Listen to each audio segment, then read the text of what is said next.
Hello, நான் ஜெய்சங்கர் பேசுறேன். பொதுவாக ஒவ்வொரு வருஷம் நியூ இயர்க்குமே நம்ம வந்து ஒவ்வொரு வகையான எக்ஸ்பெக்டேஷன்ஸோட தான் இருப்போம். அந்த வருஷம் நமக்கு என்ன நல்லது செய்ய போகுது, என்ன கெட்டது செய்ய போகுது அப்படிங்கிற ஆர்வத்தோடு தான் இருப்போம். சில டைம் நம்ம இன்ஸ்டாகிராம் போஸ்ட்டை கூட பார்த்துருப்போம்.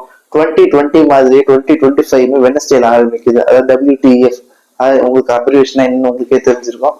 அந்த மாதிரி ஆரம்பிக்குது. அப்போ 2020 மாதிரி ஏதாவது ஒரு சிம்டம்ஸ் காட்டுமா, மறுபடியும் மாஸ்க் போடுற நிலைமை வருமா அப்படின்னு தான் நம்ம யோசிச்சுட்டு இருப்போம். ஆனா விஷயம் என்னன்னா, அதே மாதிரியான விஷயம் மறுபடியும் சைனால ஆரம்பிச்சிச்சு. 2019 நவம்பர்ல ஆரம்பிச்ச கோவிட் எப்படி 2020ல இருந்து 2024 இப்போ வரைக்குமே நம்மளால மீண்டு வர முடியாத மாதிரியான ஒரு பேண்டமிக்கை கொடுத்துட்டு போச்சோ, அதே மாதிரியான விஷயத்த சைனால வந்து இப்போ மறுபடியும் வந்து ஸ்டார்ட் ஆயிருக்கு. அந்த வைரஸோட பேர் தான் HMPV வைரஸ். அதை பத்தி தான் இன்னைக்கு நம்ம பேச போறோம். இது மறுபடியும் இது பேண்டமிக் உருவாக வாய்ப்பு ஆகுமா, இல்ல இது முதல் வாட்டி உருவான வைரஸா, இல்ல சைனால இருந்து மற்ற நாட்டுக்கும் பரவ வாய்ப்பு இருக்கா, அதெல்லாம் பத்தி தான் இந்த வீடியோ நம்ம வந்து பேச போறோம். வாங்க வீடியோ கூட போகலாம். இப்போ ரீசெண்டா சைனால இருந்து வரக்கூடிய இன்ஸ்டாகிராம் ஸ்டோரிஸ் போஸ்ட்ல தான் என்னன்னு பாக்குறோம்னா, நிறைய பேர் கோவிட்ல அந்த மாதிரி மாஸ்க் எல்லாம் போயிட்டு வரிசையா கூட்டமா இருந்துகிட்டு ஹாஸ்பிட்டல் ஒரே ரஷ்ஷா இருந்துகிட்டு அது மாதிரியான சீன்ஸ் தான் நம்ம பார்த்துட்டு இருந்தோம். இதெல்லாம் என்ன கோவிட்ல இருந்து எடுத்த சீன்ஸ் வந்து மறுபடியும் போட்டு காட்டுறாங்களா அப்படின்னு சொல்லி நினைச்சீங்கன்னா அதுதான் இல்லை. இது ஒரு புது வகையான HMPV வைரஸ்னால ஏற்பட்ட அவுட் பிரேக்னால இப்போ சைனாவுக்கு ஹாஸ்பிட்டல்ஸ்ல இருந்து கிரிமேட்டோரியம்ஸ் வரைக்கும், அதாவது சுடுகாடு வரைக்குமே வந்து கூட்டம் வந்து அலமோதுது. அதாவது மக்கள் வந்து தங்களோட வேலையெல்லாம் விட்டுட்டு இந்த நோய் பாதிப்புனால அவதிப்படுறாங்க. இதுதான் அங்க நடந்துட்டு இருக்கு. இது என்ன ஆகுது, எங்க இருந்து ஸ்டார்ட் ஆச்சு அப்படின்னு சொல்லி பார்ப்போம். எப்படி சைனாவோட ஊஹான் பகுதியில இருந்து நமக்கு கோவிட் வந்து பரவ தொடங்குச்சோ, அதே மாதிரி இந்த வாட்டி இந்த HMPV வைரஸ் வந்து சைனாவில் இருக்கிற நார்த்தர்ன் ப்ராவின்சஸ்ல இருந்து தான் பரவ ஆரம்பிச்சிருக்கு. நார்த்தர்ன் ப்ராவின்சஸ் அதுவும் முக்கியமா குழந்தைகள் அதிகம் பாதிக்கக்கூடிய வைரஸா வந்து இந்த வைரஸ் வந்து இருக்குது. ஃபர்ஸ்ட் வந்த கொரோனா அவுட் பிரேக்ல எப்படி எல்லாரும் பாதிக்கப்பட்டு ஹாஸ்பிட்டல்ஸ் எல்லாம் ஓவர் ஃப்ளோ ஆச்சோ, அதே மாதிரி இந்த HMPV வைரஸ்னாலே ஹாஸ்பிட்டல்ஸ் எல்லாம் சைனால ஓவர் ஃப்ளோ ஆயிட்டு இருக்கு. அதனால மக்கள் நிறைய பேர் வகையில அட்மிட் ஆயிட்டு இருக்காங்க. இதை கண்ட்ரோல் பண்றதுக்காக ஹெல்த் கேர் அத்தாரிட்டிஸ் வந்து எமர்ஜென்சி சிச்சுவேஷன் ப்ரொசீஜர்ஸ் எல்லாத்தையுமே ஃபாலோ பண்ணிட்டு தான் இருக்காங்க. இருந்தாலும் அது தீர்ந்த மாதிரியான விஷயம் தான் இல்லை. இது எங்க ஆரம்பிக்குதுன்னா, இப்ப ஹாங்காங்ல அதிகமான அளவுல பாதிக்கப்பட்டு இருக்கு மக்கள். ஹாங்காங்ல இதோட டவுன் சைட் ஃபாலாவே வந்து ஆகிட்டு இருக்கு. ஹாங்காங்ல கட்டுப்படுத்த முடியாத சூழ்நிலைக்கு தான் இது போயிட்டு இருக்குன்னு சொல்றாங்க. சைனாவோட ஃபாரின் ஸ்போக்ஸ் பர்சன் மினிஸ்ட்ரில இருந்து என்ன சொல்றாங்கன்னா, இது வந்து ரொம்ப அதிகமான வகையில பரவாம இருக்காது, இது கம்மியா லெஸ் ஸ்ப்ரெட்டாவா இருக்குன்னு சொல்றாங்க. அது மட்டும் இல்லாம போன வருஷம் ஏற்படுத்துறதை விட இந்த அளவுக்கு வந்து பாதிப்பு வந்து கம்மியா தான் இருக்கு அப்படிங்கிறது அவங்க வந்து தெளிவா சொல்லியிருக்காங்க. ஆனா இதை நம்புற மாதிரியா இருக்கு. இப்ப இந்த HMPV வைரஸ்லாம் என்னன்னு பார்ப்போம். HMPV human meta pneumo virus. இதுதான் வந்து இந்த HMPVயோட அப்ரிவேஷனா இருக்கு. இதுல என்ன சொல்றாங்கன்னா, இந்த HMPV வைரஸ் பாதிக்கப்படுறவங்களுக்கு ஃபர்ஸ்ட் சாதாரண மைல்டான கோல்டு தான் ஆரம்பிக்கும். அதாவது லேசா சளி இருக்கிற மாதிரியான பிரச்சனைகள் ஆரம்பிச்சு அதுக்கடுத்து ஃபீவரா மாறுமா. அந்த ஃபீவர் மைல்டான ஃபீவர்ல இருந்து கடைசியா காம்ப்ளிகேட்டடா இருக்குது நியூமோனியாவா பாதிக்கக்கூடிய வாய்ப்பா உருவாக்கும்னு சொல்றாங்க. இந்த மாதிரி நியூமோனியா பாதிப்பு யாருக்கெல்லாம் ஏற்படுது அதுவே பார்த்தோம்னா, சின்ன குழந்தைகள்ல இருந்து வயசான முதியவர்கள் வரைக்குமே எல்லா ஏஜ் தரப்பினருக்குமே இது பாதிப்பு ஏற்படுது. அது மட்டும் இல்லாம வீக்கான இம்யூன் சிஸ்டம் உள்ள ஆளுங்க எல்லாருக்குமே வந்து இந்த பாதிப்பு சீக்கிரமாவே பரவுதுன்னு சொல்றாங்க. இந்த HMPV வைரஸ் வந்து 2001 தான் ஃபர்ஸ்ட் கண்டுபிடிக்கிறாங்க. இது ஒரு சிங்கிள் ஸ்டாண்டர்ட் RNA வைரஸா தான் பார்க்கப்படுது. இது ரெஸ்பிரேட்டரி டிராப்லெட்ஸ், அதாவது மூக்கு மூலமா வரக்கூடிய திரவங்களா இருக்கட்டும், இந்த மாதிரி எச்சிலா இருக்கட்டும், இது மூலமா பரவக்கூடிய வந்து ஒரு விஷயமா தான் இது பார்க்கப்படுது. அது மட்டும் இல்லாம இதுக்கு இப்போதைக்குமே வேக்சினேஷனோ இல்ல மருந்தோ கண்டுபிடிக்கப்படவே இல்லை. அதுதான் இதுக்கு முக்கியமான விஷயமே. ஒரு நோய்க்கு வேக்சினேஷனோ மருந்தோ இது மாதிரி விஷயம் எதுவுமே கண்டுபிடிக்கப்படலன்னா அது எந்த வகையில பாதிப்பு அதிகமா ஏற்படுத்த வாய்ப்பு இருக்குன்னு யோசிச்சு பாருங்க. இந்த HMPV வைரஸோட ட்ரீட்மெண்ட் பார்த்தோம்னா இதோட சிம்டம்ஸை தீர்க்கிறதுக்கான ட்ரீட்மெண்டா தான் இருக்கே தவிர இந்த வைரஸை முழுமையா குணப்படுத்துறதுக்கான ட்ரீட்மெண்ட்டா இன்னும் பெறப்படவே இல்லை. அது மட்டும் இல்லாம பார்த்தோம்னா இது சைனால இருந்து தைவானுக்கும் அது மட்டும் தான் கம்போடியாவுக்குமே பரவ ஆரம்பிச்சிருச்சு. China health care administration department என்ன சொல்லுதுன்னா, இது இன்க்ரீசிங் ரிஸ்க் ஃபேக்டர் இந்த வின்டர் சீசன்ல இது அதிகரிச்சுட்டு தான் இருக்கு அப்படின்னு சொல்றாங்க.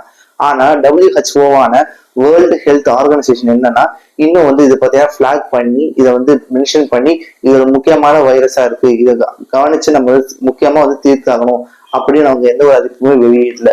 ஆனா இது பக்கத்துல இருக்கிற நாடுகளுக்கு இப்ப பரவ ஆரம்பிச்சிச்சு. கம்போடியா, தாய்வான் அது மாதிரி நாடுகள் பரவ ஆரம்பிச்சிச்சு. இந்தியா மேலேயும் ஒரு கண்ணை வந்து இப்ப இருந்துகிட்டு தான் இருக்கு. இந்தியாவில இன்னும் பரவ தொடங்கல. அதுதான் முக்கியமான விஷயமே. அது மட்டும் இல்லாம சொல்றாங்கன்னா, இது வின்டர் சீசன்ல அதிகமா பரவக்கூடிய வைரஸ் தான், இது பத்தி பயப்பட வேணாம் அப்படின்னு சொல்லிட்டு ஹெல்த் கேர் அத்தாரிட்டிஸ் வந்து சைனால சொல்லியிருக்காங்க.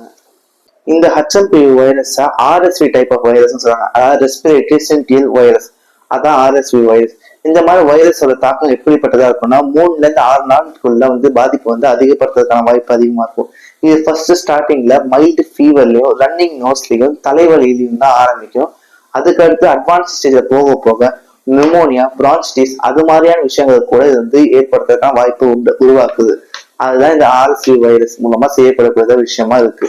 இந்த HMPV வைரஸ்க்கும் இல்ல முன்னாடி வந்து COVID-19க்கும் ஏதாவது ஒரு சிமிலாரிட்டிஸ் இருக்குமா அப்படின்னு சொல்லி பார்த்தோம்னா, இது 2 வைரஸ்ல கம்ப்ளீட்லி டிஃப்ரெண்ட் டைப் ஆஃப் வைரஸா இருந்தாலும் இதுக்குள்ள பார்த்தோம்னா ஒரு ஸ்ட்ரைக்கிங் சிமிலாரிட்டிஸ்ங்கிறது இருக்கதான் செய்யுது. ஸ்ட்ரைக்கிங் சிமிலாரிட்டிஸ்னா என்னென்னு பார்ப்போம். சிமிலாரிட்டிஸ்னா என்னன்னு பார்த்தோம்னா, ஃபர்ஸ்ட் ரெஸ்பிரேட்டரி இன்ஃபெக்ஷன், அதாவது லங்ஸை பாதிக்கக்கூடிய இன்ஃபெக்ஷன் தான் ஃபர்ஸ்ட் ஸ்டார்ட் ஆகுது. அதுக்கு அடுத்து பார்த்தோம்னா சிம்டம்ஸ் மைல்டு இன்ஃபெக்ஷன்ல இருந்து ஸ்டார்ட் ஆகி அட்வான்ஸ்ல தான் நிமோனியா வரைக்கும் போகுது. இது COVID-19க்கும் பொருந்தும், HMPV வைரஸ்க்கும் பொருந்ததா இருக்கு.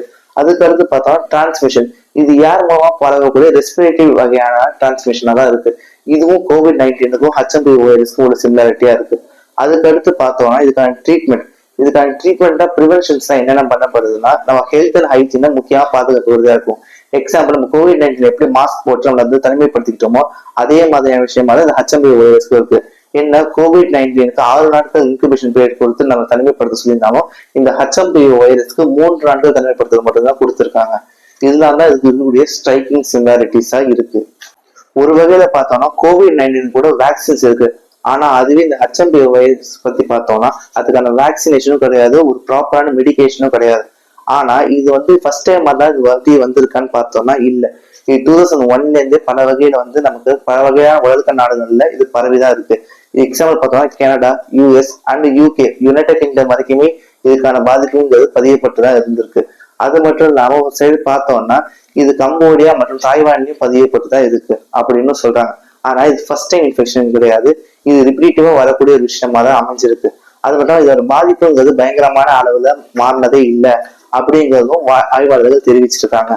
கோவிட் அளவுக்கு பாதிப்பை ஏற்படுத்துமா அப்படின்னு சொல்லி பார்த்தோம்னா இந்த HMPV வைரஸ்ங்கிறது அந்த அளவுக்கான பாதிப்பை ஏற்படுத்தாது அப்படிங்கிறத ஹெல்த் கேர் அத்தாரிட்டிஸ்ங்கிறது தெளிவுபடுத்தி நமக்கு சொல்றாங்க. இந்த வைரஸை பத்தி நம்ம இந்தியாவில வரி பண்ணணுமா அப்படின்னு சொல்லி கேட்டா நம்மளோட ஹெல்த் கேர் அபிஷியல்ஸ் என்ன சொல்றாங்கன்னா, இதை பத்தி நம்ம வரி பண்ண வேணாம் அப்படிங்கிற விஷயத்த நமக்கு முன்னாடி சொல்றாங்க. National centre for disease control அவங்க என்ன விஷயத்த முன்னிறுத்தி சொல்றாங்கன்னா, இந்தியா இது வரைக்கும் இந்த HMPV வைரஸோட ரிப்போர்ட் இருந்தது எதுவுமே ஏற்படல, இது வரைக்கும் இந்தியால அது பரவனதும் இல்லை அப்படின்னு சொல்லியிருக்காங்க. அது மட்டும் இல்லாம சமுதாயத்துல சோசியல் ஹைஜீனோட இருந்தாலே இந்த வைரஸ் நம்ம வந்து பாதிப்பு ஏற்படாம தப்பிக்கலாம் அப்படிங்கிறது நமக்கு சொல்லியிருக்காங்க. அதனால நம்ம மாஸ்க் போட்டு குவாரண்டைன் ஆகணும் அப்படிங்கறத விஷயம் இல்லை. ஆனா ஒரு சமுதாயத்துல சோசியல் ஹைஜீனோட நம்ம இருந்தாலே இந்த டிசீஸ்ல நம்ம ப்ரிவென்ட் பண்ணிக்கலாம். அது மட்டும் நமக்கு சார்ந்தவங்களையும் பாதிக்காம தடுத்துக்கலாம் அப்படிங்கிற விஷயம் தான் இது முக்கியமான விஷயம். உங்களுக்கு தெரிஞ்சவங்க யாராவது இருந்தாங்கன்னா அவங்களுக்கு ஷேர் பண்ணி இப்ப ஒரு வைரஸ் இருக்குதுமோ இந்த வைரஸை ப்ரிவென்ட் பண்றதுக்காக சமுதாயத்துல ஹைஜீனோட இருக்கணுங்கிறதையும் நீங்க வலியுறுத்தி சொல்லுங்க. அதுதான் இந்த வீடியோட நோக்கமே. தேங்க்யூ.